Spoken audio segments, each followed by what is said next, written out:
નમસ્કાર દર્શક મિત્રો, ડીએનટીવીના ન્યૂઝરૂમમાંથી હું હેતલ શાહ આપનું સ્વાગત કરું છું। સમાચાર વિગતવાર જોતા પહેલા એક નજર આજના મુખ્ય સમાચારો પર।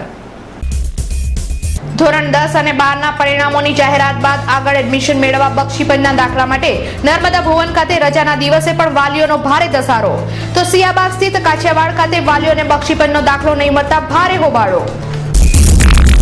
નિઝામપુરા એસટી ડેપો ખાતે બગસરાના દાગીનાને સોનામાં ખપાવી વેચવા ફરતા 3 આરોપીને ફતેગંજ પોલીસે ઝડપી પાડી કાયદેસરની કાર્યવાહી હાથ ધરી। છાણીથી ગોરવા તરફ જવાના નવા બ્રિજ પહેલા પડેલા એક ભુવામાં આઈશર ટેમ્પો ખાબકતા શહેર કોંગ્રેસ પ્રમુખ નરેન્દ્ર રાવત દ્વારા સ્થળ પર પહોંચી ભારે વિરોધ। હવે જોઈએ સમાચાર વિગતવાર। ધોરણ 10 અને ધોરણ 12 ના પરિણામોની જાહેરાત બાદ આગળ એડમિશન મેળવવા માટે બક્ષીપંચના દાખલા માટે વાલીઓનો નર્મદા ભુવન ખાતે ભારે ધસારો જોવા મળ્યો હતો। ધોરણ 10 અને 12 ના પરિણામોની જાહેરાત બાદ ધોરણ 11 તથા કોલેજમાં એડમિશન તથા જરૂરી સબસિડી મેળવવા બક્ષીપંચનો દાખલો જરૂરી હોય આજ રોજ નર્મદા ભુવન સ્થિત જન સેવા કેન્દ્ર ખાતે બક્ષીપંચનો દાખલો મેળવવા વાલીઓની ભારે ભીડ જામી હતી। રજાના દિવસે પણ નર્મદા ભુવન ખાતે વાલીઓની ભીડ જોતા કામગીરી ચાલુ રાખવામાં આવી હતી। તો બીજી તરફ સિયાબાગ સ્થિત કાછિયાવાડમાં પણ બક્ષીપંચનો દાખલો મેળવવા રહીશો મોટી સંખ્યામાં આવ્યા હતા। ત્યારે બક્ષીપંચનો દાખલો નહીં મળતા વાલીઓએ ભારે હોબાળો મચાવી દીધો હતો। ત્યારે સામાજિક કાર્યકર્તા અતુલ ગામેચી પણ સ્થળ પર પહોંચી જતા તમામ વાલીઓએ ભારે વિરોધ નોંધાવ્યો હતો અને અધિકારીઓએ દરવાજા બંધ કરી દેતા વાલીઓ ભારે ઉશ્કેરાઈ ગયા હતા। નિઝામપુરા એસટી ડેપો પાસે બગસરાના દાગીનાને સોનામાં ખપાવી વેચવા ફરતા 3 આરોપીને ફતેગંજ પોલીસે ઝડપી પાડી કાયદેસરની કાર્યવાહી હાથ ધરી છે। બનાવની વિગત અનુસાર ન્યૂ સમા રોડ સ્થિત કસ્તુરબા નગર ખાતે રહેતા નિકેશભાઈ પરમારને ગત 19મીના રોજ સુનિલ નામનો શખ્સ ચકલી સર્કલ પાસે મળ્યો હતો। તેણે સુનિલને જણાવ્યું હતું કે મારી પાસે 1.5 લાખની કિંમતનો સોનાનો હાર છે, તે અડધી કિંમતમાં વેચવાનો છે। ત્યારબાદ આ શખ્સે તેમનો વારંવાર ફોન પર સંપર્ક કરતા સુનિલે તેના મિત્રોને જણાવી આરોપીને એસટી ડેપો ખાતે બોલાવ્યો હતો, જ્યાં ફતેગંજ પોલીસને સાથે રાખી છટકું ગોઠવી 3 આરોપીને ઝડપી પાડ્યા હતા। બનાવ અંગે ફતેગંજ પોલીસે વધુ તપાસ હાથ ધરી છે। છાણીથી ગોરવા તરફ જવાના બ્રિજ પાસે એક ભુવામાં આઈશર ટેમ્પો ખાબકતા શહેર કોંગ્રેસ પ્રમુખ નરેન્દ્ર રાવતે સ્થળ પર પહોંચી જઈ ભારે વિરોધ નોંધાવ્યો હતો। છાણીથી ગોરવા તરફ જવા માટે બની રહેલા નવા બ્રિજ પાસે એક વિશાળ ભૂવો પડ્યો છે, જેમાં એકાએક આઈશર ટેમ્પો ભૂવામાં પડી જતા આજુબાજુના રહીશો મોટી સંખ્યામાં એકત્રિત થઈ ગયા હતા। તો કોંગી કાર્યકર્તાઓ શહેર કોંગી પ્રમુખ નરેન્દ્ર રાવતની અધ્યક્ષતામાં સ્થળ પર પહોંચી ગયા હતા અને સેવાસન તંત્ર વિરુદ્ધ આક્ષેપો કર્યા હતા કે સેવાસનનું અણઘડ તંત્ર ઠેર ઠેર ખાડાઓ ખોદી ઉપર છલ્લું જ પુરાણ કરે છે, જેના પગલે વારંવાર શહેરના અનેક વિસ્તારમાં ભૂવા પડે છે। કોંગી કાર્યકર્તાઓએ ભારે સૂત્રોચ્ચાર કરી વિરોધ નોંધાવ્યો હતો। ચોમાસાની સુંદર રીતે શરૂઆત થઈ છે ત્યારે ડભોઈ તાલુકાના ખેડૂતોએ વાવણીની શરૂઆત કરી દીધી છે। વડોદરા શહેર સહિત સમગ્ર જિલ્લામાં ચોમાસાની ખૂબ જ સારી શરૂઆત થઈ છે, ત્યારે ડભોઈ તાલુકામાં ખેડૂતોમાં ચાલુ વર્ષે સારો પાક થાય તેવા વિચાર માત્રથી જ ખુશખુશાલી જોવા મળી રહી છે। ત્યારે ડભોઈમાં ખેડૂતોએ વાવણી કરવાની શરૂઆતના ભાગરૂપે ખેતર ખેડતા નજરે પડી રહ્યા છે। સદભાવના મિશન વડોદરા ગ્રામ્ય જિલ્લાના ડભોઈ ઝારોલાવાડી ખાતે પોલીસ પરિવાર દ્વારા મહિલા જાગૃતિ કાર્યક્રમ રાખવામાં આવ્યો હતો, જેમાં ડીવાયએસપી મેઘાબેન તેવાર તથા આરડી પટેલ, સરકારી વકીલ એનએમ સૈયદ, કથાકાર રશ્મિબેન પટેલ વગેરે મહિલાઓ મોટી સંખ્યામાં ઉપસ્થિત રહી હતી। મહિલાઓએ કેવી રીતે જાગૃતિ લાવવી જોઈએ તે માટેના સેમિનાર યોજવામાં આવ્યો હતો।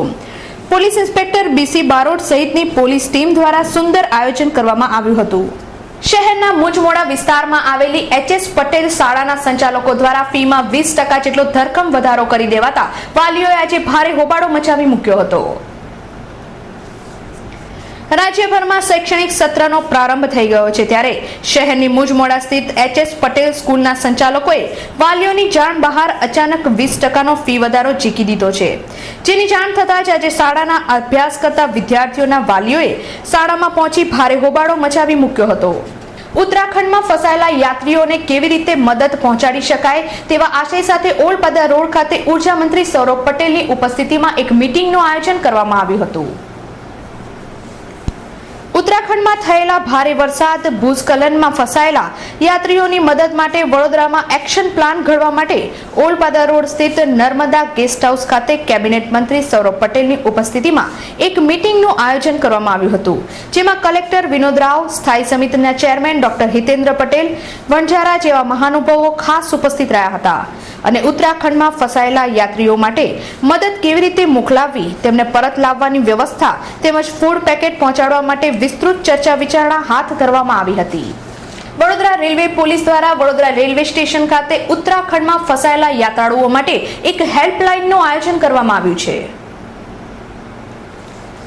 વડોદરા રેલવે પોલીસ દ્વારા વડોદરા રેલવે સ્ટેશન ખાતે ઉત્તરાખંડમાં ફસાયેલા યાત્રાળુઓ પરત ફરે તે માટે હેલ્પલાઇનનું આયોજન કરવામાં આવ્યું છે તથા એમ્બ્યુલન્સ વાન પણ ઉપસ્થિત કરવામાં આવી છે, જેથી બીમાર તેમજ ઈજાગ્રસ્ત યાત્રાળુઓને તાત્કાલિક સારવાર અર્થે હોસ્પિટલ પહોંચાડી શકાય.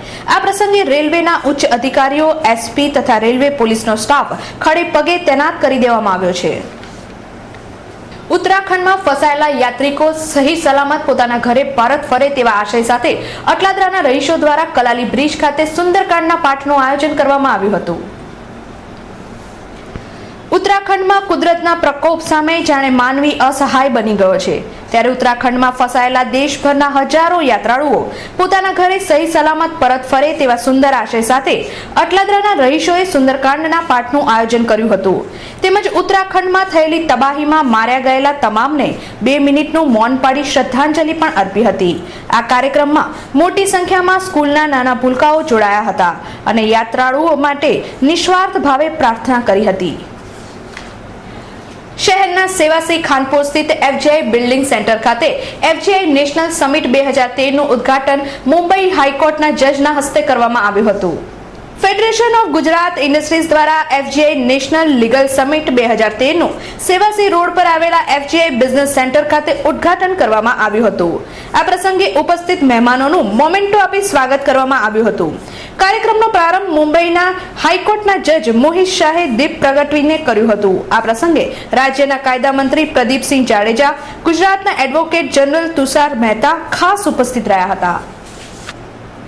દર્શક મિત્રો, ડીએનટીવીના ન્યૂઝરૂમમાંથી આજે બસ આટલું જ. આવતીકાલે નવા સમાચારો સાથે ફરીથી મુલાકાત થશે. ત્યાં સુધી ડીએનટીવી પરિવારની સમગ્ર ટીમને રજા આપશો. નમસ્કાર.